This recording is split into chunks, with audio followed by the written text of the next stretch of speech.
Okay, so hi everybody. We're very happy to have Nathaniel here from UCSB, who has promised to convince Savas, or to try to convince Savas, that future colliders are an exciting and prospect in the near future. So Nathaniel. So Robert, I hate to correct you on two counts there, but indeed one, I only promised to attempt to convince Savas. No, I did say that. Oh, okay. Well, but the other crucial thing is, of course, the collider of interest today is not a future collider, but a present collider, which I think is an important distinction. So indeed, it's thanks for having me. It's great to see everybody. This, of course, is a little bit of an unusual topic for a seminar proper, but I think it was fun in talking with Savas and also with Robert, just to think about whether it'd be interesting to tell the story about why I think the LHC is not just interesting, but really exciting in the near future.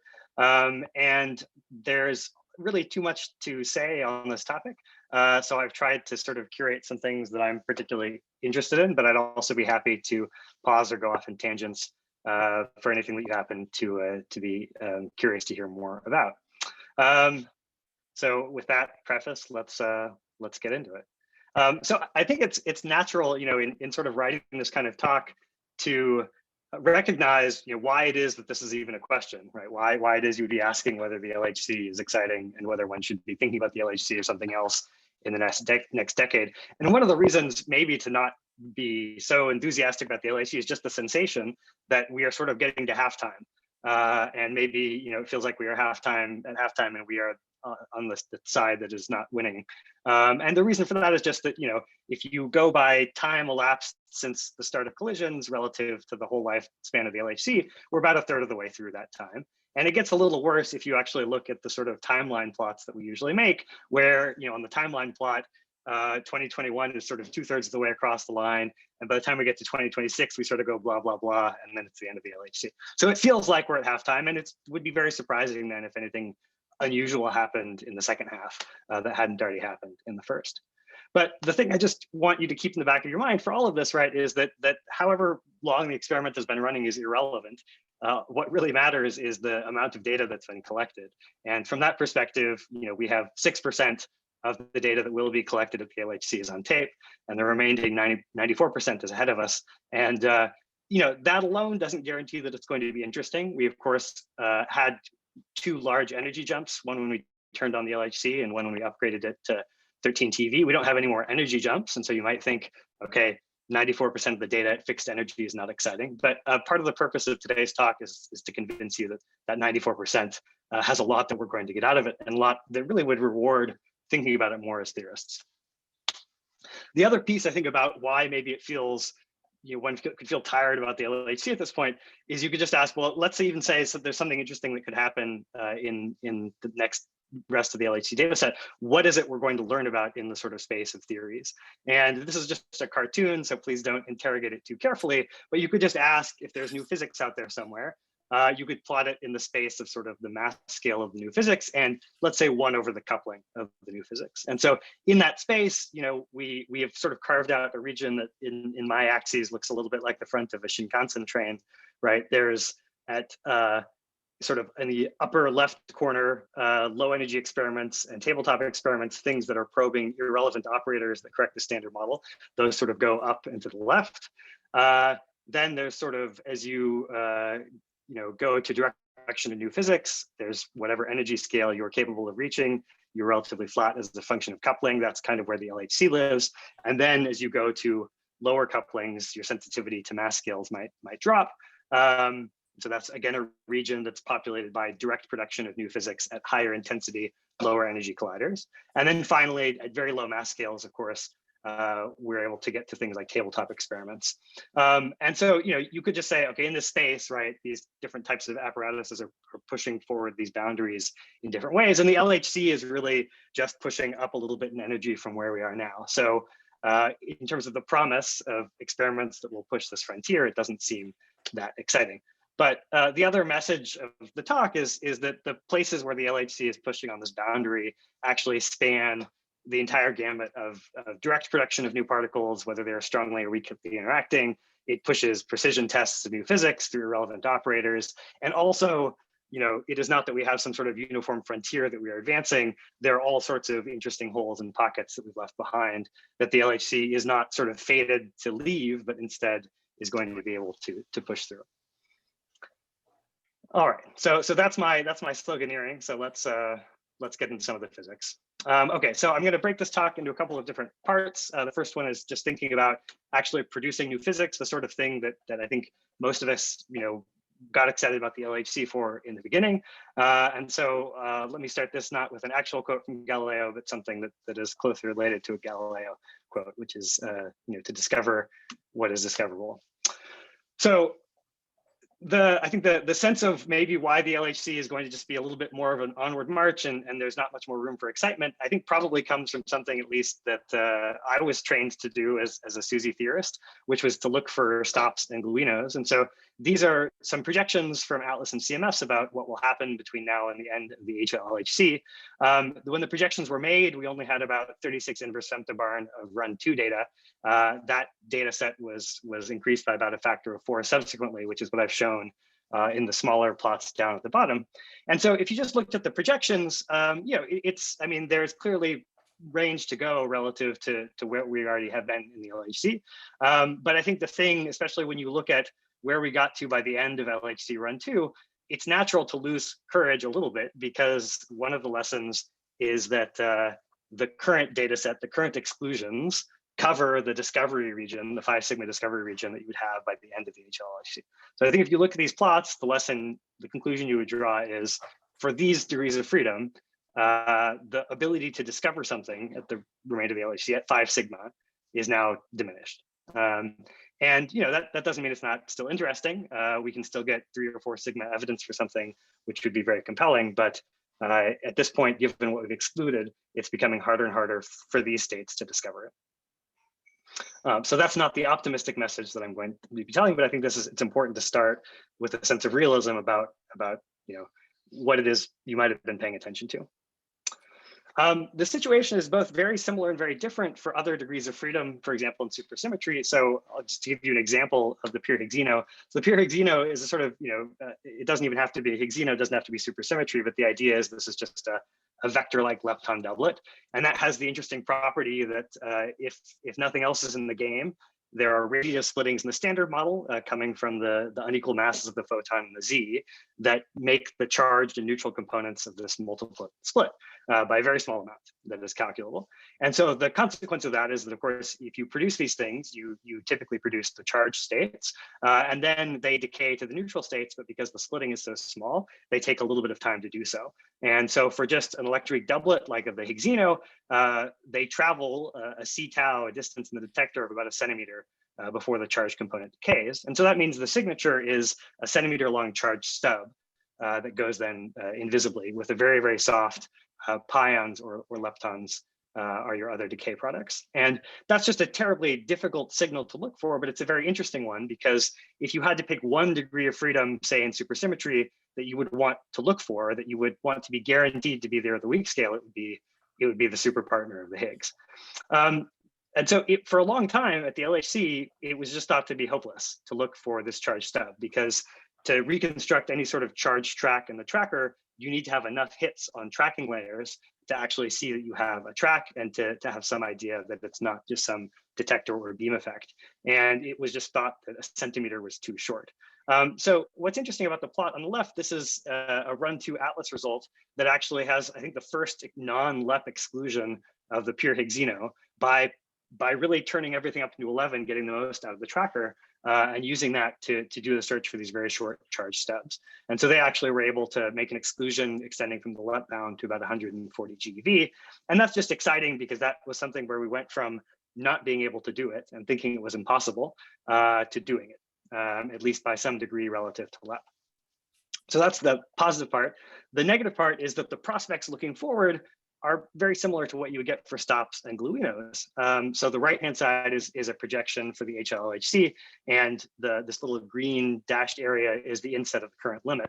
And so the lesson is, while the reach will continue to extend in a very interesting way throughout the rest of the LHC, the exclusion that we currently have overlaps the 5 sigma discovery. So we could get suggestive evidence for Higgsinos up to 300 GeV by looking for this very challenging signal, but it would be hard to get to the point of discovery. Okay. So I think this kind of thing is maybe why you might be feeling not super excited about the LHC and tempted to work on other things. But this is a function of a couple of things. One, it's a function of sort of a very narrow theory priors about what's interesting. And the other is that it's a function of a sort of very historical progression of how we thought about searches at the LHC. And both of those are changing in a very rapid way and have been changing over the last few years.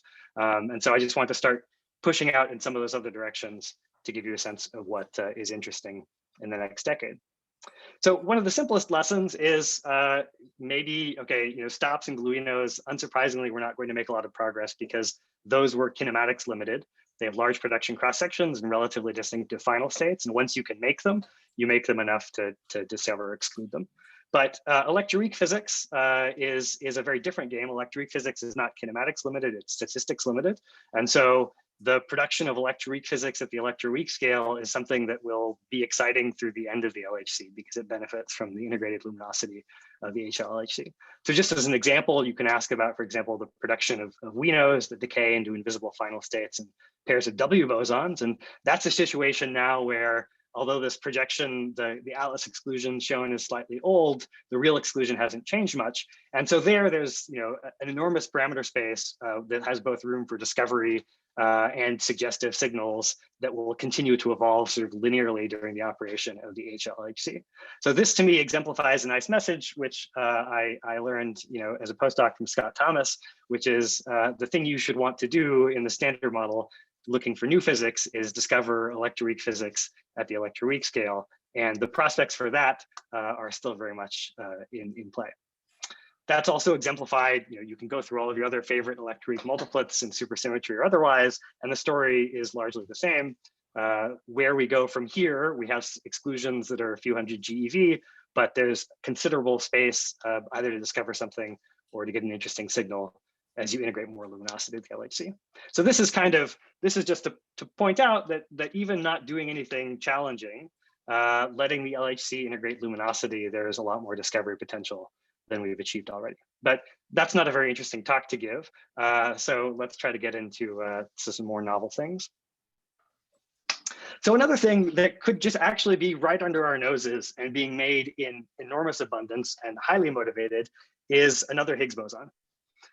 So of course you could expect that in supersymmetry, but you could expect that in many extensions of the standard model. And more broadly, a good question, whatever your motivations for short range physics, is to ask, given that we've seen a scalar, one element of the scalar spectrum of the standard model, are there any more? So one sort of simple picture of where we are in terms of looking for another Higgs is this sort of SUSY-Higgs exclusion combination from Atlas, which shows you a variety of different channels in the plane of the mass of the new Higgses, whether it's a scalar or a pseudoscalar, and tan data in the MSSM. And whether you should always look at these plots and ask, okay, have we ruled out anything that's interesting, or is there a lot of territory that I should still care about? And the answer is, in this plot, there's a huge amount of territory you should care about. So in a supersymmetric theory, or really any theory where we have an additional Higgs boson, the mass of the extra Higgs is sort of related to the mixing angle between the Higgs and their couplings to fermions. And so the parameter space where these extra Higgses are interesting and motivated relative to the Higgs that we've seen at 125 GeV, that extends out to about 3 TeV. And this plot, of course, is a log plot on the x-axis. So the real lesson is we haven't probed the most of the interesting parameter space yet. So the question is, why haven't we done it? Right? So Nathaniel, sorry, yeah. this is rather a busy plot. Would you mind actually going through some of these? I would actually prefer not to, because it's somewhat unimportant, but I can give you the qualitative lessons.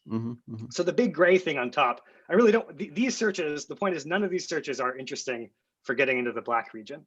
So that's why I don't actually want to tell you. Fair enough. No, okay. No, that's great. No, that's perfect. That's all I need to hear. Okay. So indeed, the question is to get into this region where the Higgses live, and you would like to explore, what do you have to do? Do you have to just keep integrating luminosity and doing what you're doing, or do you have to do something new? And the answer is you have to do something new. So Good, what is good, actually good. happening? Why are the searches that are bounding this region, why are they dying off? Mm, And the mm, answer is all of these searches are for specific decay modes, final states. So of course, if the branching ratios to those final states are going to 0, then the sensitivity of those searches falls off. Yep. And indeed, so what you're seeing is really two effects. There's certainly, as you go through this parameter space, there is an interchange of production modes as well. But the dominant effect is the final states that are being searched for here are being squeezed out. And so what are they being squeezed out by? It's not anything exotic, it's top quarks. So, for these lower values of tan beta, as you go up in mass, the predominant decay modes are decay modes into TT bar pairs. And so you would say, well, that should be easy, right? That's a TT bar resonance. There's lots of TT bar resonance searches. So why don't we just blow through this space with TT bar resonances? But the lesson is, right, just to emphasize the point, this black region tells you there are picobarns of heavy Higgses that could be being produced, decaying to TT bar, and they're right under our noses and we don't know it. So why don't we know it? Okay. And the reason is, right, that these scalars have a finite width, and there's an enormous continuum standard model background in the TT bar final state from QCD. And so whether or not you interfere with that continuum depends on what the quantum numbers are of the particle that you're producing. And so if you have a vector, a spin 1 particle or spin 2 particle, the TT bar final state doesn't interfere with the dominant sort of QCD T-channel TT bar production. But if you're a spin 0 particle, you're out of luck and you interfere massively with the continuum standard model background. So if you just sort of calculate analytically what that looks like, it's actually not too bad. So the bottom left plot here is just showing you the smooth QCD background as a function of the TT bar invariant mass. And then there's some colored curves corresponding to scalars at different masses that are decaying to TT bar. And so there's a peak and a dip. And that, of course, is telling you that the interference is dominant. But you might say, well, okay, a peak dip structure still looks a little like a peak, so I should just be able to find this as a bump. But you have to then convolve this with the very poor TT bar invariant mass resolution at the LHC, which tells you that these peaks get smeared out in 50 GeV bins. And the problem is, if you smear out a peak and a dip over 50 GeV, you get nothing, right? You get a very gentle excess on top of the smooth background. And so this is incredibly difficult. And so the reason why we don't have limits in this region is that this is what's happening. And in fact, it was impossible to even persuade anyone to do a search where they were looking for this excess that was due to resolution smearing of interference until the 750 GeV excess. So anytime someone tells you that the 750 GeV excess was just useless ambulance chasing that we got nothing from, this is the exception. That ambulance chasing was enough to get the experiments to start looking in earnest for this very interesting feature. And so we're only beginning now to probe this parameter space, and we're doing it in two ways. One is to just do the search for TT bar production and try very hard to get a better handle on the invariant mass distribution. And so there are results now from run 2 that are beginning to carve into this region. And of course, their sensitivity starts at low tan beta, where the TT bar production rates and decays are dominant, but they will continue to move up as the search is done with more and more sophistication. And crucially, theorists have been bringing better techniques for beating down the theory systematics for making a measurement of this kind of shape in the TT bar invariant mass distribution. And that's what's going to make it possible to improve the search significantly throughout the rest of the LHC. But the other thing you can do is say, well, if I know I'm coupling to top quarks, I could just produce a scalar and have them decay to top quarks, but I could also use associated production. And that does not interfere with the standard model background. The standard model background in that case is a 4-top final state, which we've only now discovered at the LHC, so that's not a big deal. So you can also look for these things in the associated production modes. You pay a big price for cross-section, but it's something that's very easy to do. And so my CMS colleagues at UCSB in particular are now pushing on this. And this is something that is purely statistics limited. And so the longer you're on the LHC, the better job you're going to do of getting into this space. All right, so that's just an example. The reason I like to bring up this example is that it's not that we haven't seen this because nature is playing some very cruel trick on us and making it very hard to see by introducing lots of epicycles, which is what we would do as model builders. It's just what happens if you're a scalar and you do what you want to do, which is decay into top quarks. The other thing where there's real discovery potential that's still right under our noses, and we're only going to be able to start to realize it by working hard over the lifetime of the LHC is in long-lived particles. And of course, long-lived particles, they don't just show up because theorists have some perverse model building intentions. They're very generic in the standard model, but they're also a very generic consequence of trying to solve many of the problems of the standard model. So what I'm illustrating here in this cartoon is, if you just think about the mass scale of some new physics and the lifetime or the c tau of the particle in meters, there's a sort of region that you would call the long-lived part. It would look like a long-lived particle at the LHC, in the sense that this particle would decay, displaced from the collisions, from the point of collisions, but it would decay before exiting the muon chambers. And so that sort of defines this rectangular volume that you would call an LLP region at the LHC. And then, here's just 3 examples, either of decays of staus to the gravitino in supersymmetry, twin Higgs models, how the sort of glue balls of hidden sectors decay, or even the relaxion, which, because it couples strongly to the Higgs, also inherits some branching ratios to the standard model that can make it long-lived. And so if you just foliate the prediction for the c tau of that particle, each of these particles as a function of mass, you see that in each case it goes right through this long-lived particle region of the LHC. So the LHC is just, because of it's sort of coincidental, but the length scales of the LHC are kind of ideal for looking for particles who are made long-lived and happen to live around the weak scale. Okay. So some of these are, if you can trigger on them, they're very easy to see because a displaced vertex can be made very low background. But the limitation, the reason these things are still just under our noses, is mostly triggering. You need to know that these things were produced and decayed in order to pick them up. And that's been the real limitation for the reach at the LHC. So just to give you a very concrete example, to me, the most interesting way of making a long-lived particle is to make the Higgs, and the Higgs has some rare decay into some particle that then is long-lived. And that's interesting for lots of reasons. Of course, the Higgs makes the lowest dimensional operator that new physics could couple to without having a standard model charge. And so it's the sort of natural place for these LLPs to be produced. But the problem is that if you make a Higgs and it has this rare decay, it's very hard to trigger that sort of event. And so it was only until this year, if the Higgs was decaying to a long-lived particle and that long-lived particle just went to QCD final states, you had no bound on the branching ratio. There was just a complete blind spot. So that was closed this year by CMS. We pointed out that they could do it, and they did it. And so they immediately went from having no limit to 3 orders of magnitude, depending on how distinctive the decaying particle is. But as you go through the mass and lifetimes of these particles, there are also still blind spots where there's no limit. So this is not a situation where you just need to work harder and get more integrated luminosity. This is a situation where hardware improvements are really going to change the game. And so 2 of them that are most interesting, one is the possibility of having a track trigger, which is to be able to trigger on events based on anomalous trackers, anomalous properties of the tracker. And then the other option is to use precision timing. So precision timing is a natural part of the HL-LHC upgrade.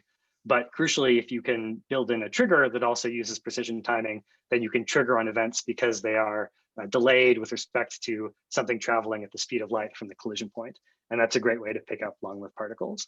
And so if you do either of these, you basically can pick up these long-lived particle events with very high trigger efficiency. And that gives you something like 3 orders of magnitude, or in some cases 5 orders of magnitude improvement in your sensitivity in Higgs branching ratio relative to what we have now. So this is, again, a situation where there are things that could be happening in abundance under our noses, and all we need is a little bit of an extra boost, which is quite likely to happen in order to actually have some discovery potential.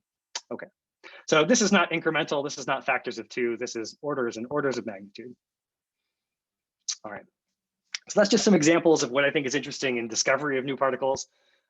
Let's go to something that Galileo actually said, which is measure what is measurable and make measurable what is not so, which is to say, let's use the sense in which the LHC just gives us great measurements of standard model properties and use that as an indirect probe for new physics. So this, I don't actually have any good ways of using this itself as a search for new physics, but I just want to mention it because it's an example of understanding that we can make a measurement that we thought was completely impossible when we started the LHC. So, those of us who were students before the LHC started, there was lore that you internalized, which is that you could never measure the Higgs width at a hadron collider. And that's just because all you are measuring at a hadron collider are rates. And those rates, they go like coupling squared of how you produce it and how it decays divided by the width. But that rate is left invariant under simultaneous rescaling of the widths and the couplings. And so that means that you can never get a direct measurement of the width just by measuring. You can never infer the width just by measuring rates. But there's sort of a very natural point, which is that you're not just producing Higgs's on shell, you're also producing them off shell. It wasn't until 2012 that this observation was actually brought to life, that if you just look at the spectrum of particles produced through a virtual Higgs, they have a rate which is independent of the width of the Higgs, just scales like the initial and final couplings of the Higgs. And so by both measuring the on Higgs rates and the off Higgs rates, you can, of course, from that ratio extract the width. And this is something where already we have bounds on the Higgs width that are within a factor of about 5 of the actual standard model prediction. By the end of the LHC, you continue to do this measurement, you will be able to pin down to within about 25% the Higgs width. And so the reason I say naively this is a great search for new physics, it's not quite a great search for new physics because the interpretation in terms of new physics of this width measurement is sensitive to whether it pollutes the off-shell spectrum or not. Okay, so you can use this to search for new physics. That's maybe not the strongest application, but most importantly, it just tells you there are things you never thought you could measure at the LHC that you can measure, and we are measuring them, and that is fantastic. What about measuring things that might be more direct probes of new physics? So, one of the most interesting things we can ask is the Higgs a fundamental scalar or not? And the reason that's an interesting question is because the answer is fascinating, whatever it is, okay? So this is a point I'm going to come back to a couple more times in the talk, which is it's really important for us to value measurements whose outcomes may or may not agree with the standard model. I think as a beyond the standard model theorist, I've been trained to only want novelty, but the fact of the matter is, we are the only field that insists upon novelty. And as a result, particle physics is getting its lunch eaten by every other field, which is happy to find value in just measuring things. And so I think there's real need to find value in measuring things in the standard model. So this is, to me, a nice example. In the standard model, of course, we predict that the Higgs is elementary. That's never something we could know with absolute certainty. But we can certainly ask the question, is the Higgs the most elementary scalar we've ever seen? And the answer the answer is either yes, which is great. That's a completely novel conclusion.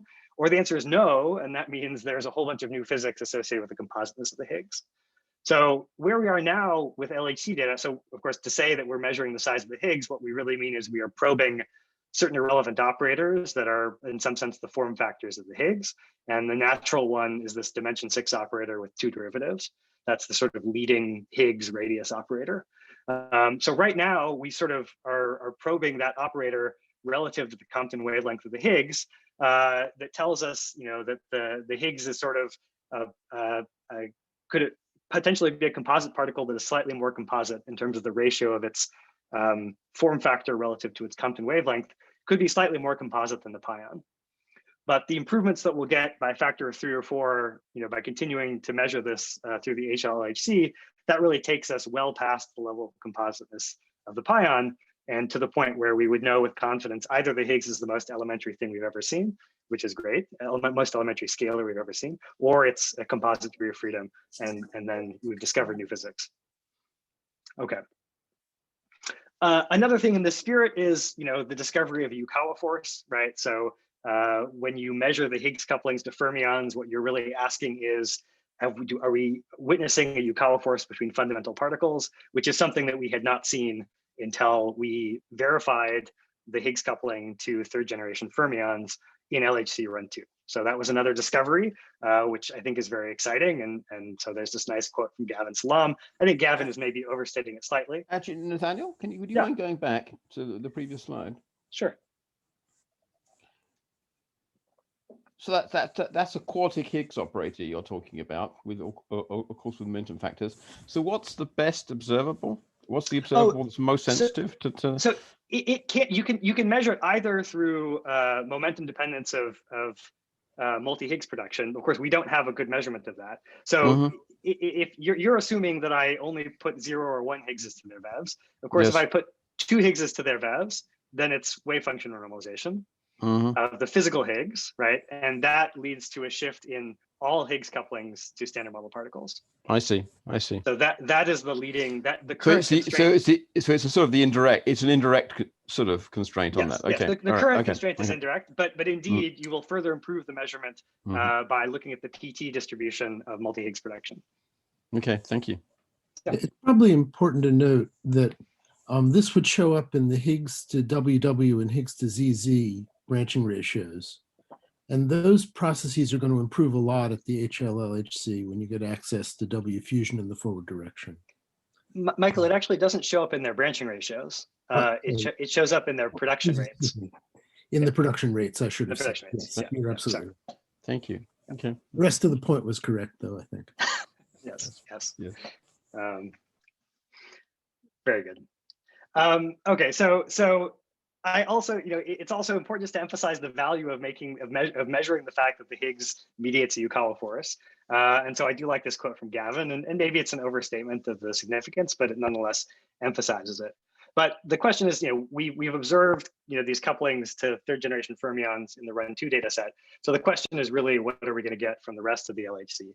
And what we're going to get from the rest of the LHC is arguably much more interesting, because the HL-LHC is going to give you access to very high precision of the Higgs coupling to muons, and also is going to get within a factor of 2 of the coupling to charm. And the reason that's interesting is, if the flavor puzzle is not why do the third generation fermions have order 1 Yukawa couplings, that's sort of what you would have predicted out of the box. The flavor puzzle is why do second and first generation fermions have such smaller couplings? And so if you're going to expect deviations from standard model predictions, it's going to be in those couplings. And so just to give you a benchmark, right, to keep in your mind about how big of a deviation you should expect, something that I think you might like to speculate about is, well, what if the smallness of the first and second generation fermion masses is because they come from irrelevant operators, right? That for whatever reason, the leading Yukawa coupling is forbidden by symmetries. And so they have to come from something that looks more like h cubed times a fermion bilinear, okay?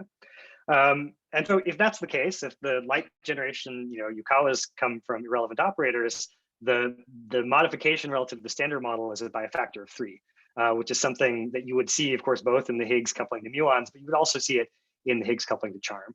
And so that just makes the measurement of second generation Yukawa couplings in the HL-LHC a very interesting target. Is there any issue with flavor changing neutral currents, since those are bounded best on the lightest generations? Oh, it's perfectly, so you can certainly write down a model. I don't want to, we could go down this rabbit hole. It's probably not worth doing in great detail, but for example, if you wanted to write down a model, I think Judice and Oleg Lebedev were the first to do this in detail in the LHC era, right? That it's a little hard to forbid H fermion, but allow H cubed fermion, because mod H squared is a total singlet. But if you have supersymmetry or 2 Higgses, then it's of course easy to make symmetries that forbid the marginal operator, but allow the irrelevant one. And so then it is possible to just have the leading operators be those, and also to have a structure of flavor spurions that don't induce large FCNCs. So that's the idea that the first and second generation Yukawa couplings could be irrelevant operators whose irrelevance is controlled by powers of V and not some Froget-Nielsen scale, that's still very much alive. And so to me, that kind of gives you what is an interesting precision on second generation Yukawas. Okay, the other thing, of course, that is maybe the primary obsession, I think, of a lot of Atlas and CMS now is just to look for the Higgs self-coupling. So here's the summary of what you can get to, which is vastly better than I think any of us expected, again, at the beginning of the LHC. The answer is, actual production of Higgs pairs at 4 sigma between Atlas and CMS. Now translated into the measurement of the Higgs self-coupling, it's not 4 sigma because there's interference and various other considerations, but nonetheless, it gives you a better than 2 sigma ability to determine that the Higgs has a non-zero self-coupling, and it amounts to at 1 sigma 50% measurement, which to improve on that you need the ILC. So what is this good for apart from just being an interesting measurement? I say this is a little bit of a joke, but it's it's a pretty good reason to care about the self-coupling, right? Which is that the Higgs self-coupling, in some sense, controls the fate of the universe, or at least tells you at what scale something has to happen in the standard model to change the conclusions about the Higgs potential at very short distances. And so not only is a measurement of the Higgs self-coupling tell you potentially something can be extrapolated to the fate of the universe at short distances, but it's also just something that begins to tell us about the nature of electric symmetry breaking, right? In the standard model, we have a hypothesis that it's a Landau-Ginzburg model, but there are many, many Higgs potentials you could imagine writing down, motivated for lots of different reasons. And some of them give very distinctive predictions for the Higgs self-coupling that can be distinguished from the standard model one, at least at 1 sigma by the measurement you can get from the LHC. So, not that I think a scale invariant Higgs is particularly strongly motivated from a theory perspective, but if electric symmetry breaking comes from a Coleman-Weinberg potential, that's something that is well differentiable from the standard model. And similarly, if electric symmetry is broken by a tadpole, that's also well differentiable. So, it's a beautiful measurement to make, but it's also something that tells us a lot of very interesting things. Okay. Here's another question that you can get at by looking at Higgs properties, which this is in the spirit of just asking, what are some interesting and well-defined problems that maybe we haven't thought about enough in the past? So the question is, have we discovered all of the particles that acquire most of their mass from the Higgs? Right, so we've obviously discovered everything in the standard model, all the massive particles acquire all of their mass from the Higgs. And on the other end of the spectrum, we know there can't be a chiral 4th generation because that's ruled out by Higgs coupling measurements. But the sort of intermediate question of, is there anything else out there in the universe that gets most of its mass from the Higgs? One, it's a question that nobody's actually asked, although we're working on it now. And here I just want to highlight one of my students, Ian Banta, who's done a lot of really great work on this. It turns out there's a huge list of particles that could get most of their mass from the Higgs, totally consistent with all known data. And so I've given you this long list on the left, and just to give you a sense of what that means in terms of the actual experimental constraints, I'm just giving you these 3 plots of the first 3 particles in that list. So the first one is, of course, you could have a scalar that's a total singlet under the standard model. That has a very unconstrained parameter space. Basically, in the mass and fraction of mass from the Higgs, there's a unitarity bound, of course, if you try to make it too heavy. Otherwise, the only other bound is the Higgs decay to invisible particles. So there's a huge parameter space that we will only very slowly make progress on, but we still can cut into with the rest of the LHC. But as you start adding electroweak quantum numbers and QCD quantum numbers, the state of play gets more interesting. So for example, if you give the scalar hypercharge, there's still a huge allowed region where these particles get most of their mass from the Higgs. In addition to the Higgs invisible decay and unitarity, there's of course Higgs decay to photons, which is going to be affected. And there's some direct search bounds because this thing looks like a slepton. But that still leaves a huge parameter space that's currently untouched. And to get into that parameter space is something that we're going to do in the HL-LHC era. Perhaps more surprisingly, you could even have QCD charged particles that get most of their mass from the Higgs. So for example, it can be a fundamental under QCD and carry hypercharge. And the bounds from the Higgs get a little stronger because there's a Higgs to glue measurement to account for, and the direct search bounds get a little bit stronger, but not incredibly stronger because the final states are sort of paired dijet resonances for which the limits are not currently that good. So there's just, the reason I find this to be an interesting question is this is just a very well-defined parameter space with a very sharp question. Is there anything else out there in nature that gets most of its mass from the Higgs? And the answer is there's a lot of room, and sort of resolving this is going to be something that we're going to be able to do between now and the end of the HL-LHC. Nathaniel? Yeah. Just out of curiosity, what's the difference between S and N0 on your table? Oh, so good. So as you go all the way down through theta, those are all scalars. And then from N0 down, they're fermions. Now, there's something particular happens with the exception of, well, something particular happens with the fermions. So if you just add one fermion, you're actually immediately ruled out by Higgs to gamma gamma. And the reason is, relative to the scalars, you have that factor of 4. And so the Higgs to gamma gamma constraint, because this is all non-decoupling, is good enough to just rule out fermions. If you look for infinitesimal perturbations away from the standard model prediction. But of course, there's another possibility, which is the only thing we measure is the rate for Higgs to gamma gamma. And so you could flip the sign relative of the amplitude relative to the standard model by adding enough fermions, right? You could beat the gauge piece in the standard model. And so the fermions enter the game not by just adding one of them, but by adding enough of them to flip the sign. And then that remains perfectly consistent. So that's how the fermions enter the story. Okay, thanks. Yeah.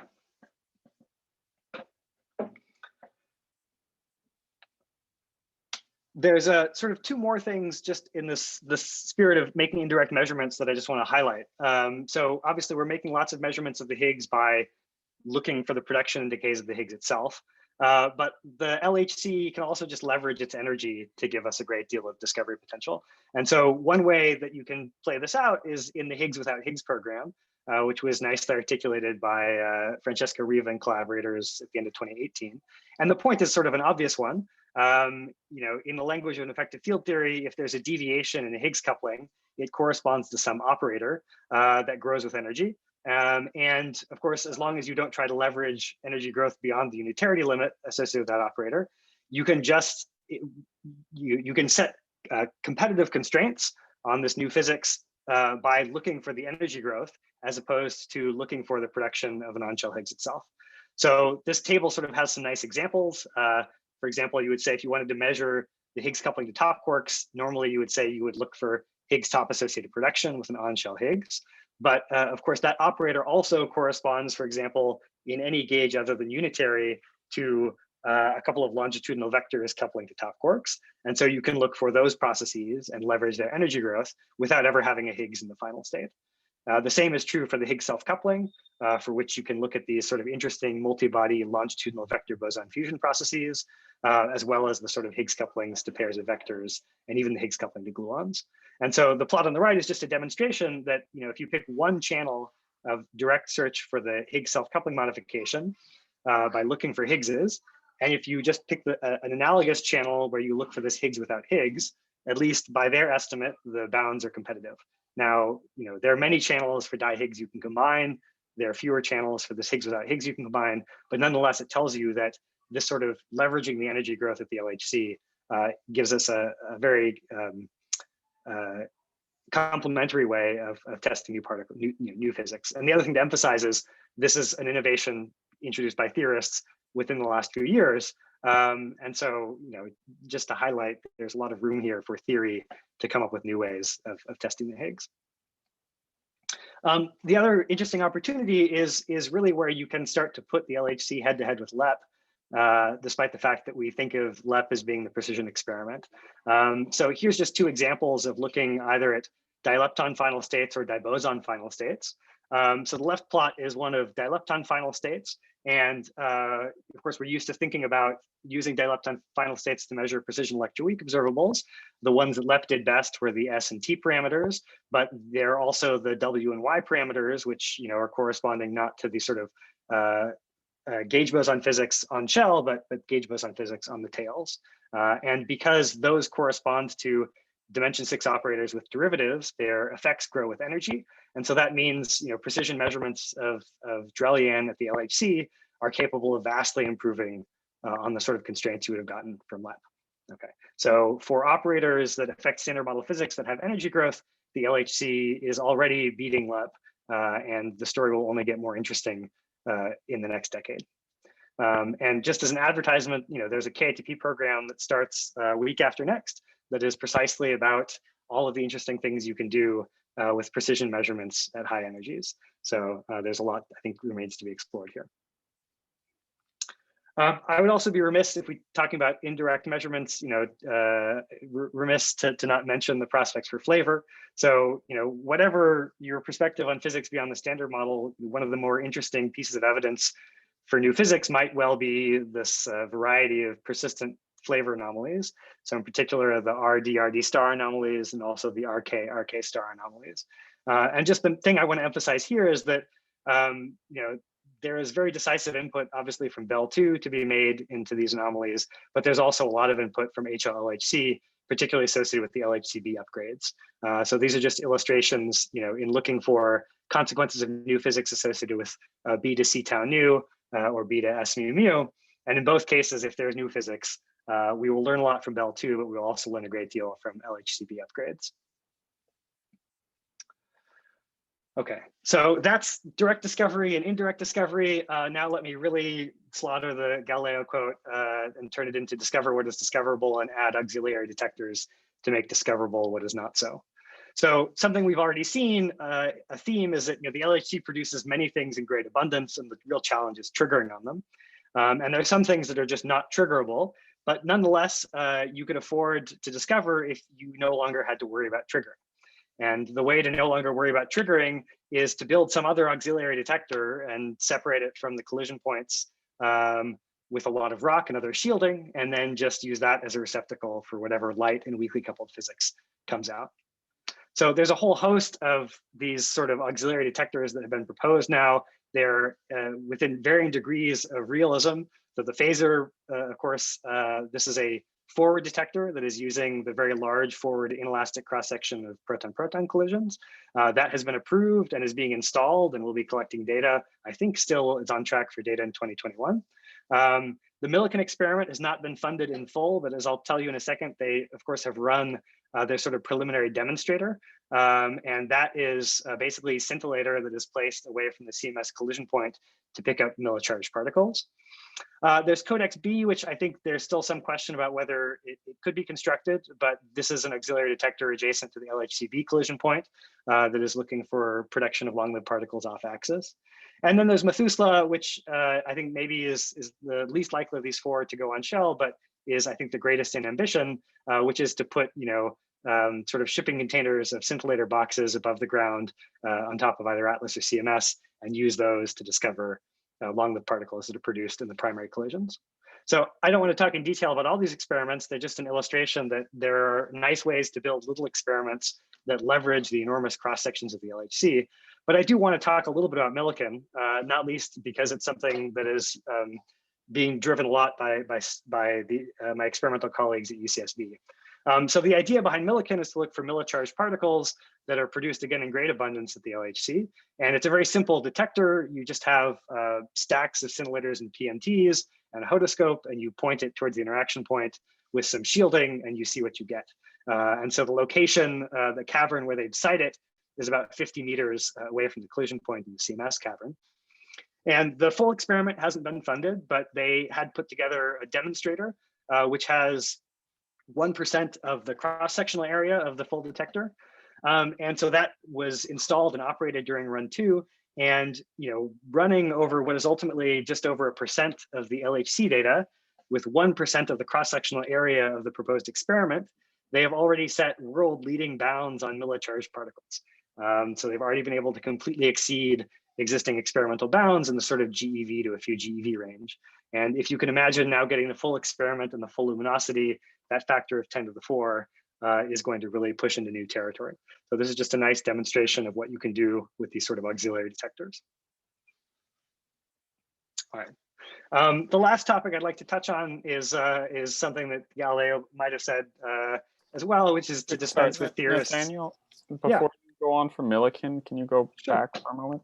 So when, the better luminosity and larger experiment, this broadly just moves your blue line down, right? It doesn't probe any further to the right. It does, no, indeed, because the primary production modes are from decays of various mesons, right? But that, that's still significant. The colliders, to move the colliders part down, of course, that bound is set by LEP from rare decays of the Z. And so that requires a precision Z measurements.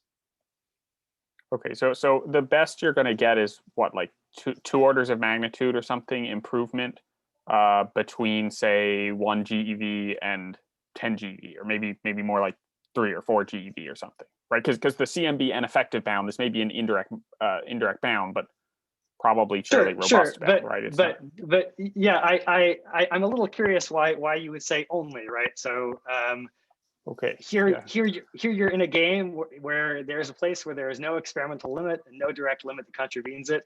And by doing something very modest, you have the ability to change orders of magnitude of sensitivity, which I think is the game that everyone's in these days, whether or not they care about the LHC. Okay, this is a fair point of view. Okay, thank you. So that maybe brings me to the last pseudo quote, which is to dispense with theorists entirely if you can manage it.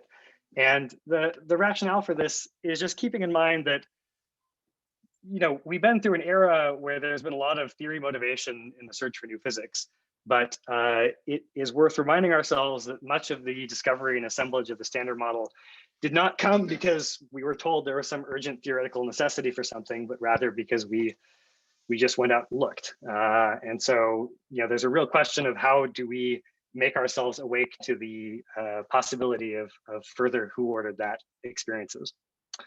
And, you know, I think the best way to do that is to free yourself as much as possible from theoretical prejudice, which very much, you know, focuses perhaps to too strong of an extent the types of things that we look for.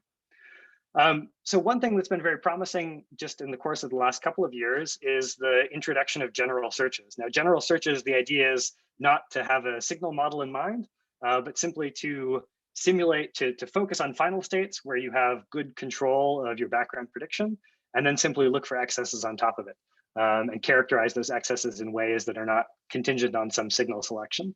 And this is something, of course, this general searches has a very long history. I remember as a student looking, in fact, you know, in Savas's group at some of the Tivatron general searches where there are, you know, 8 sigma discrepancies between the background prediction and the experimental data. And that's because, you know, at the time, the Monte Carlo control of those final states was far from perfect. But we're in a situation now where theory, simulation, and experiment have come together to give us very well characterized final states. And that allows us to do general searches with great fidelity. And those searches are now happening at both Atlas and CMS.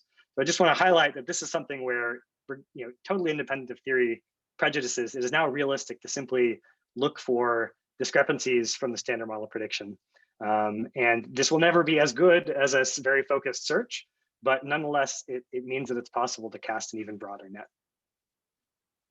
Something that's maybe more refined and has more opportunities for theorists is the introduction of machine learning techniques of increasing sophistication. So this has been a huge growth field. I know some of you have worked on or thought about this, but I just want to highlight it. The idea is to use either unsupervised or weakly supervised machine learning to augment the search for new physics in a way that allows us both not to be too reliant upon signal models and also doesn't incur large trials factors associated with trying lots of different topologies. So a nice canonical example of this is variational autoencoders. So variational autoencoders work by, you know, taking a data set, compressing it in a particular way, and then reconstructing it. And they basically learn how to compress and reconstruct with high fidelity. So of course, you train them to do that on some sample. They get very good at it with some very low reconstruction error. And then if you pollute that sample with something new, that new thing will be poorly reconstructed and have a high reconstruction error. And so the reconstruction error is now a figure of merit for the anomaly. So this is just from a very nice paper by David Shih and his collaborators that were applying variational autoencoders to look for either top quarks or gluinos manifested as fat jets on top of the QCD background. And what you see from the ROC curve on the right is just that compared to sort of a naive selection you might have made using the jet mass, using variational autoencoders of increasing sophistication gives you vastly greater reach, and in a way that is actually not necessarily sensitive to specifying the signal model ahead of time. An example of how machine learning is already giving us orders of magnitude in basically its first application of this sort to LHC data is a nice paper that came out by Atlas last year, which is just asking how machine learning can help in digest searches. So, you know, a digest search is one of those first things you do every time you increase your energy threshold. And then as a theorist, you stop paying attention to it because you figure the reach in the digest final state for new physics is already maxed out and is not going to get much more interesting as luminosity integrates. But that's a little naive because, of course, there can be substructure in the dijet final states. And if you are able to explore that substructure, you can pick out new physics, on top of QC backgrounds. Now, the problem with doing that in general is there are lots of different sort of new physics topologies and mass scales that could populate a dijet final state. And you can't just go and look for each one by hand, both because that takes too much time and effort and because it incurs large trials factors. But what you can do, again, is use machine learning. And so you can use either unsupervised or weakly supervised classifiers, which don't require you to train on labeled examples of signal. So this is an example where they use weak supervision on the dijet final state, where they just imagine there's a heavy particle, it decays to 2 lighter particles that could have different masses, and those decay to jets, which collimate into fat jets. So it's a fat dijet final state. And what you're seeing on the right is just a demonstration of the power of that. So the sort of lines and the magenta bars, that's where they ended up setting an exclusion. And that's compared to the exclusions that you would have gotten by other analyses that didn't use machine learning, which in some cases are orders of magnitude weaker. So this is just a demonstration of the simplest thing you try, the first time you try it in LHC data, in a place where you thought you'd already maxed out the physics sensitivity, you get an order of magnitude improvement. So Nathaniel, I know I'm over time. I think I'm missing something here on the trials factor. It seems to me that if there's 10 different possibilities for the topology, then those are 10 different things that your fluctuations can fake. And so you still have a trials factor of 10, whether you've labeled them or not. So I on that particular point, I would much more encourage you to take it up with Ben Nachman than with me. But okay. Yeah. So to ask a slightly different question, so what exactly are they training this stuff on here? So are they training it on like Monte Carlo data or on real data from the experiment? They both, so they train on, they train on Monte Carlo, and then they also train on data with signal injected or not injected. And the weakly supervised aspect here is that they don't give it labels, but they give it 2 populations with varying fractions of content. Okay, so they're doing it on real data. Yeah, yes, and so yes, they are doing it on real data, and this exclusion is an exclusion on real data. The exact interpretation of the exclusion is also somewhat complicated, and for the nuts and bolts, the nuts and bolts themselves are not even apparent in the real analysis. So I would mostly encourage you to talk to Ben Nachman. So maybe that's the answer to the question I'm about to ask. But when I see something like this, like my issue or my confusion with all of these, I don't know, like machine learning type searches that you want to do, is it seems like it's good if you discover something. If you discover something, you say like, like I have this nice thing, and then I can go and look for it in other ways. But if I want to place a limit on something. Yes, so limit placing is very hard, right? But from the perspective of wanting to discover, and that's reflected in precisely how the computational investment required to place these exclusion bounds. But I would say the 0th order point as a theorist is indeed if we are in the discovery game, that's what really matters, right? Yeah. Okay. I know I'm slightly over time. I just want to finish with something that I find very interesting, and its full potential is not yet obvious to me, but I do want to talk about it because it's something very new that seems potentially transformative. And that's the possibility of really bringing new meaning to LHC data, again, inspired by leveraging developments in other fields, including image processing. So the actual field that is being imported here to think about LHC data in the new way is a very old field. It dates back to Gaspard Monge in 1781 in his foundational paper, which is translated to English as On Cuttings and Embankments. And Monge was an engineer, and so there's of course a natural problem if you're building fortifications for the French army, that you want to dig a ditch, and then you also want to use that dirt to build a wall. And there's a question of what's the best way to take the dirt from the ditch and turn it to a wall. So the fundamental problem of optimal transport is, given 2 piles of dirt, what's the least energy required to rearrange one to look like the other? And this amounts to finding what's called the optimal transport map between the 2 distributions. So it's a very old field, but it's sort of recently become a very hot topic. So it's been the sort of source of 2 Fields medals within the last decade, I believe. And it's a very lively topic applied to many fields, but has only touched on particle physics within the last 2 years. So why is optimal transport interesting? So a lot of thinking about data at the LHC is really just thinking about images, especially if you just think about events that are projected onto the HL. And if you wanted to compare images, the thing that you would naively do, presumably, is take an image, and to compare 2 images, you would bin it on a grid, represent the distribution of hits on the HL as vectors on that space, and then compute the Euclidean distance between vectors. That's sort of taking the difference between 2 images, practically speaking, what that amounts to. But there's a problem with that, which is that sort of destroys or neglects the geometry of whatever the distributions are.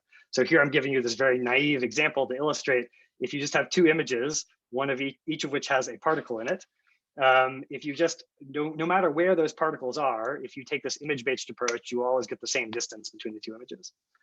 But if you use optimal transport, the difference that you get between the 2 images actually reflects the actual separation of the points. And so in that sense, it preserves the geometry associated with the images. So there's a very interesting paper in 2019 by Jesse Thaler and his students, which was just the first application of optimal transport to collider events. And again, they just looked at sort of events on the HCal. And their idea was to take a jet, define the jet as an event, to just take its HCal depositions and compute the optimal transport distances between different HCal events and use that as a measure of distances between events. So to do that, they defined a sort of natural generalization of an optimal transport distance. It has 2 pieces. One piece is the sort of genuine optimal transport distance. And so that's the first piece in this equation here. And what it says is, if you have 2 events, which have some distribution of, say, PT hits on the HCal, you want to rearrange one to look like the other in the way that costs the minimal amount of energy. So you make all possible maps from one distribution to the other, and then you find the map that minimizes the energy. So that's the optimal transport distance. But then, of course, in real life at the LHC, you get jets that have different energies. And so you also need to do some overall normalization. And so they did it by adding a second term, which just accounted for the difference in total energies between the jets.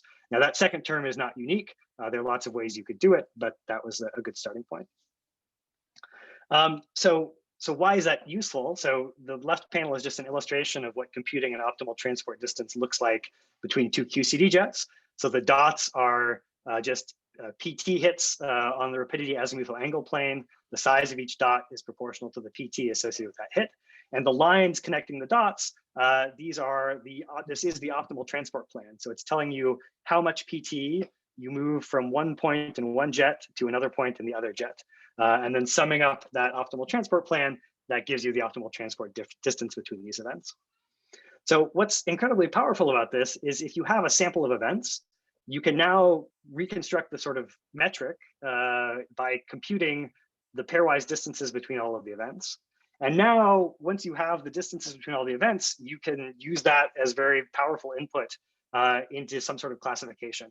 It could be very simple, not even machine learning. It could be principal component analysis. It could be very simple machine learning, like k-nearest neighbors, which just sort of clusters things based on their proximity.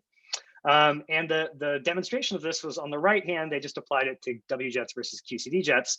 And so all of these ROC curves, there's a bunch of the solid ROC curves that are doing very well. Those are deep neural networks. But what's impressive is that the dotted blue, which is taking this Earth movers distance and then just using very simple k-nearest neighbors classification, basically does as well. So it tells you that the distances you compute via optimal transport are containing a lot of the information, almost all of the information, about how the W and QCD jets differ based on their substructure. And the other thing that's just worth pointing out is all of these techniques are well separated from just using the n sub jettiness ratio, which was, at its introduction, the sort of state-of-the-art analytic tool for this discrimination task.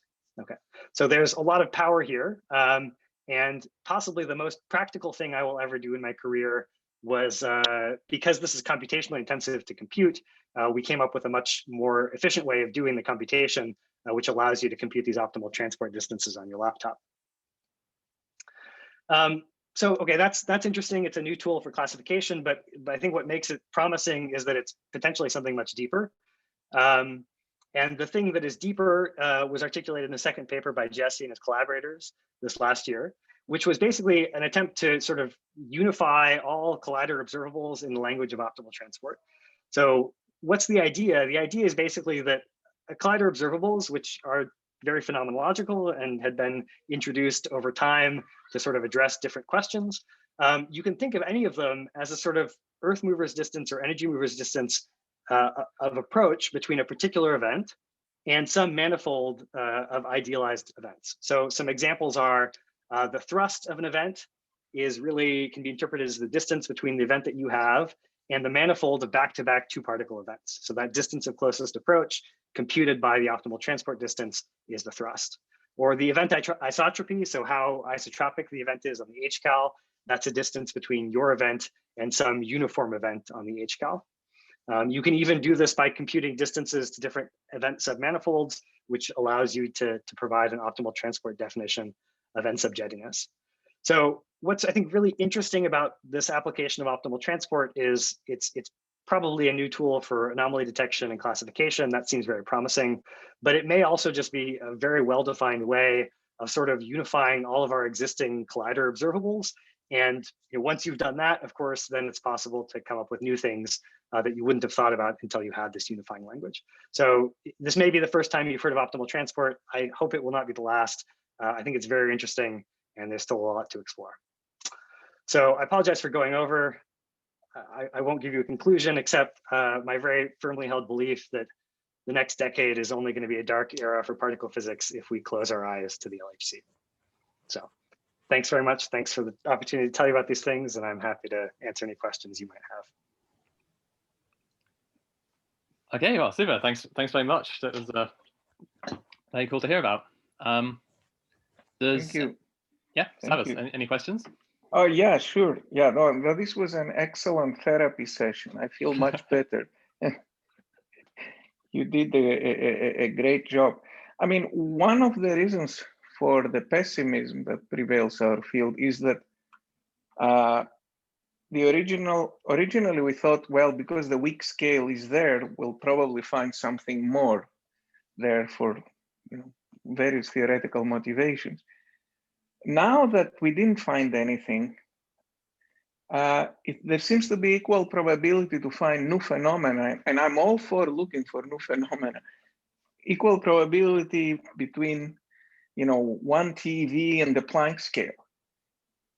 And so we lost our conviction that there is a reason that there will be new physics around the weak scale. Is that the royal we? Is that the royal we, Savas? No, well, I haven't lost royal we.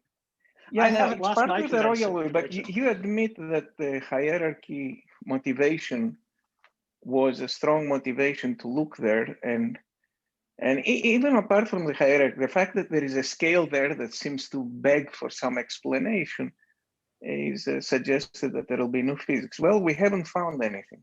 Now it can be anywhere, so we should look everywhere. The trouble, it's hard to look everywhere, like at the Planck scale. So you have to look at a neighborhood, an infinitesimal neighborhood right next to us. So that's. I would actually make a distinction that I think is very important here. There's a difference between the motivating principles and the specific instantiations of those principles that we make. Now, the motivating principles are one thing. They're very big and I think very carefully thought through, and the motivation is very strong. The instantiations, that comes down to our fallibility and limited reach as human beings. And so so to me, the lesson from the LHC is not that the guiding principles were mistaken and therefore anything goes, right? The lesson is instead, we should continue to look in ways that are less tied to our individual prejudices in the same places that there's good reason to expect something to show up. Absolutely, I think that's true. In other words, we may be too stupid to have found the real solution to the hierarchy problems, and maybe experiment will tell us. Yeah, it may work in a way we didn't foresee, right? Because to me, the underlying rationale it's not like we just had a fever dream about the hierarchy problem and we're confused about quadratic divergences. That's not what it was. So I don't that's see it possible. as so after all, I mean, if it's as exotic as quantum mechanics, the discovery of quantum mechanics it was, then clearly we need experimental input, and that's great. I want to another point. You said that the fact that particle physics insists on novelty is a sociological problem from the point of view of funding, for example. And it's, we are competing with very unequal principles to other fields. But I agree, but what do you suggest? Do you suggest that we diminish our principles so that we can get more funding? I mean, particle physics has been defined by novelty. The moment we understand something, we get bored and we export it into nuclear physics or atomic physics. And that is the field. That's why it's the queen of all sciences. It deals exclusively with novelty. And I think certainly the reason why we, at least you and I don't want to speak for everyone here, but many of us have ended up in this particular place, is our enthusiasm for that. But what's going to get me out of bed every day is still going to be the search for novelty. But there is something intermediate between the search for absolute novelty and the just adding decimal points. And that intermediate is the sort of qualitative phenomenon. So, this statement that we measure the self-coupling of the Higgs and it agrees with the standard model. Okay, we validated a prediction, that's very important. We see a new phenomenon, which is the interaction between particles that does not change quantum numbers, right? That is something never before seen. So there are sort of genuinely interesting pieces to the validation of the theory prediction in that case. And so all I would like to advocate for, recognizing that at the end of the day, I'm still getting out of bed for the novelty, is there is something that is not what I hope you would call debasement of our principles, but that is not the insistence upon the discovery of a new irreducible representation. Anyway, thank you very much. I'll let other people ask questions. Nathaniel, Yeah. I wanted to bring you back to the very beginning of your talk, because when you introduced the subject, one of the things you said was, well, part of the pessimism is you take the searches, the standard supersymmetry searches, and given what we know now, yes, you might find after 3 inverse out of Barnes some 2 sigma discrepancy, but you'll never be able to make a discovery. Now, it seems to me, I've heard this so many times, and I've always found this incredibly pessimistic, but I think the end part of your talk shows you why that's a false thing to say. Would you agree? I would completely agree. In the examples I gave where discovery could not overtake bounds, because those are very fully ramified, simple processes, like there's nothing, we know how to look for those things and we've optimized for them. So for the specific examples I gave, it's not obvious to me that the recent developments will help on those examples, but I agree that for many other examples where there is this apparent absence of discovery potential, everything is changing. Everything is changing as we speak because of, for example, the application of machine learning, new substructure tools, new trigger strategies. But even that, even my confidence that these SUSY examples are not going to improve is probably pessimistic. Let me see if I can. I made a plot for a separate talk. Let me. This is a little old, but maybe I can share my screen for this one, which just I think exemplifies the point, even for something as well studied as supersymmetry. Okay, so let me. Okay, so this plot I made in 2017, right? So the blue curve was a projected reach made in 2012 for the full 30, 3 inverse outer bar and 14 TeV LHC. The orange curve was the circa 2017 CMS exclusion with 100th of that data set, right? So in 5 years, the experiment was able to do what it thought it needed, the same thing that it thought it needed 100 times the data to accomplish. And so indeed, even in these very ramified situations, it's probably a lot more ahead of us. Yeah, so I might say that another example of that, oh, sorry about this. One of the examples that always convinced me that those initial statements were way too pessimistic was the search for the Higgs at the Tevatron, which at the end of the Tevatron run gave a 3 sigma indication of the presence of Higgs to BB bar.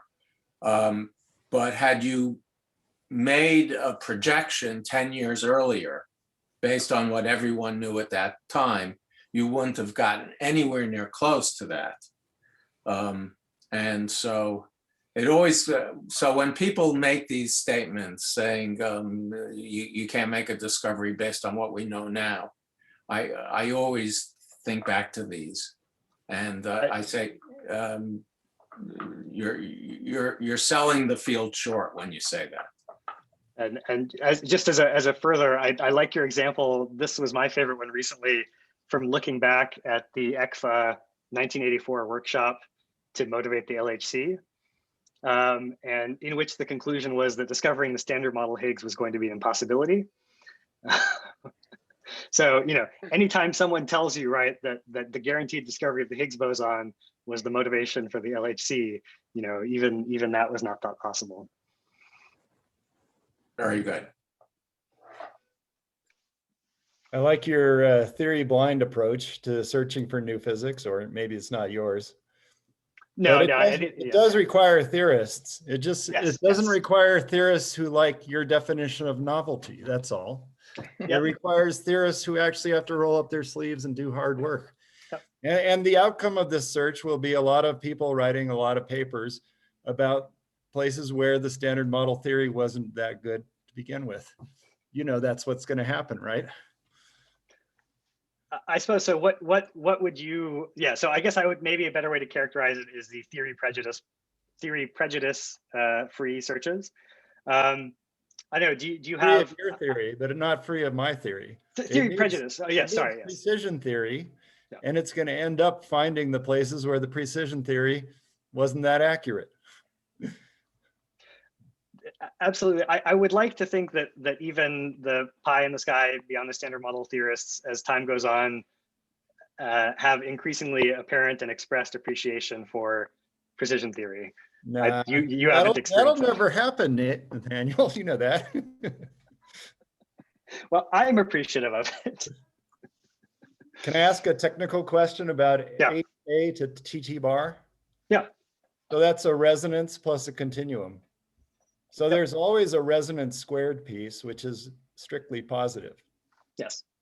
And if I looked at your plot, it looked like it still had more up than down. Indeed. And so, yeah, So when you say you're complaining that it interferes, I mean, you can either get interference that is real, which integrates to 0 if you have no other effects going on, or you can get positive or negative. Were you complaining that it was negative and that it wiped out the peak, or just that it wasn't as positive as you were hoping it would be? I didn't quite understand. Just at the end of the day, the conclusion, right, is that the signal, especially with resolution effects taken into account, is not as positive as you might have expected. And that is the reason why the spin 0 search has far less sensitivity than the spin 1 or the spin 2 searches, which don't have appreciable interference. Are you saying the interference is negative then? Yeah, the interference is negative, yes. But there's still, of course, overall a positive. I mean, can it be affected by radiative corrections? Have people looked at the QCD corrections to the interference? Good. To my knowledge, so as of 2016, there was not an NLO calculation of the interference piece. I think that may be fixed by now. So I whether it is present in the Atlas and CMS searches, I don't know. Might not be big enough to do anything anyway. Yeah. Did you also know that Millikan has been canceled? I don't mean the experiment, I mean the man. Oh. Quite possibly, and so I'm just curious whether the name of the experiment will persist. I will ask Claudio. Yeah, I will ask Claudio. Yeah. What does this mean? The name has been canceled? Well, Millikan has a library and a statue at Caltech, and they're going away. You heard of Woodrow Wilson going away at Princeton, right? It's basically the same thing. I mean, not exactly the same thing, but.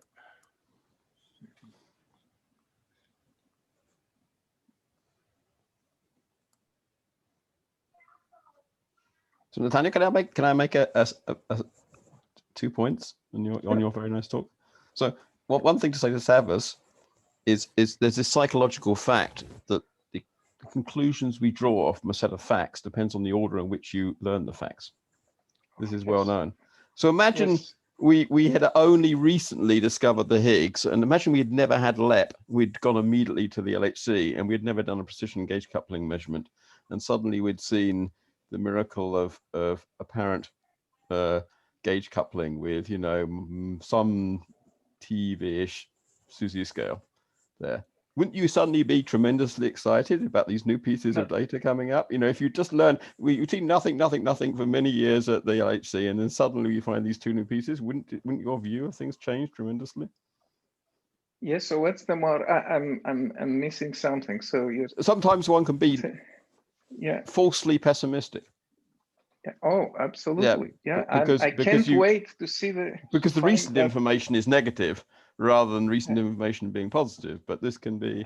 No, that's also true. a second thing. So Nathaniel, I want to ask you a question, which is you know, the Higgs question, the second Higgs. This has always struck me as an incredibly important, really important measurement to make, because isn't it true that if we discovered a second Higgs state, second scalar state of any kind, then in fact we completely kill off anthropics as a possible explanation of what's going on? There are, it will not surprise you that in the space of model building, someone has come up with a set of perversely chosen symmetries such that two Higgses can be made light. Yes. So, who did that? Actually, I think there's Howie. I think. Yes. Yeah. Yes, I know one paper with Patrick Draper and Josh Ruderman called the partially natural Higgs, where we invoked symmetries in the set. We had to add vector-like fermions to the model, but we invoked symmetries which explained why the second Higgs was tied to the first Higgs. But we would rely on anthropics, if you wish, for the first Higgs. Actually, I should read that paper because I find that conclusion surprising. But okay. It can be done. That's annoying. Okay. I nonetheless believe, indeed, that the search for additional Higgses is a question of central importance. Yes. And I think actually that plot, just how much of that space is uncovered. And why the why of it? It's a very interesting reason, right? It's not because you know we did something perverse to the theory, right? It's yes.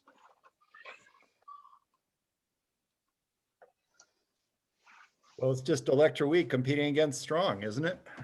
You're very far background because you have an electroweak production and you have a strong background. Well, I don't know how would you it on the interference is really the. Sorry, Lance. Sorry, I mean, so you would characterize gluon fusion as electroweak production?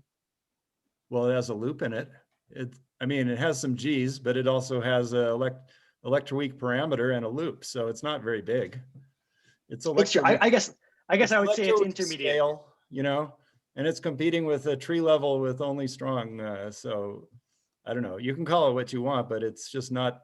But sorry, Lance. Sorry, no, we do. I'm sorry. We have very good bounds on spin 1 and spin 2 TT bar resonances that are produced in the same way. Yes, it's just that it doesn't interfere. I mean, it's the spin 0. Produce them in glue. I thought Yang's theorem prohibited you from producing. Oh, sorry. Yeah, the presumption for these resonances is they're produced in QQ bar. Yeah. Okay. Okay. So indeed, but okay. So you had a tree level coupling to them that made them bigger. This is going through a loop, isn't it? What? But it's the rate issue. I mean, the naive what you would naively extrapolate by. So let me put it to you differently. If you simply take the TT bar bump search, right, and you plot the spin zero resonance production cross section against that bump search, you would infer a much stronger bound than we actually have, which tells you that the interference and the effect on the invariant mass distribution is important. Okay. But aren't the cross sections smaller than for the QQ bar models? But I mean, but it's again, your natural inference would be that the exclusion is, I don't know, 800 GeV by just naively putting the scalar cross section in the exclusion curve set for the TT bar bump hunt.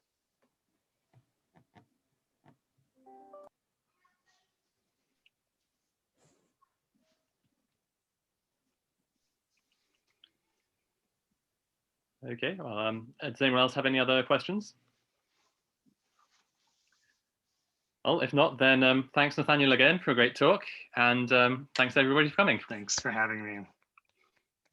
Thank you, Nathaniel. That's the thing. Okay, see you all.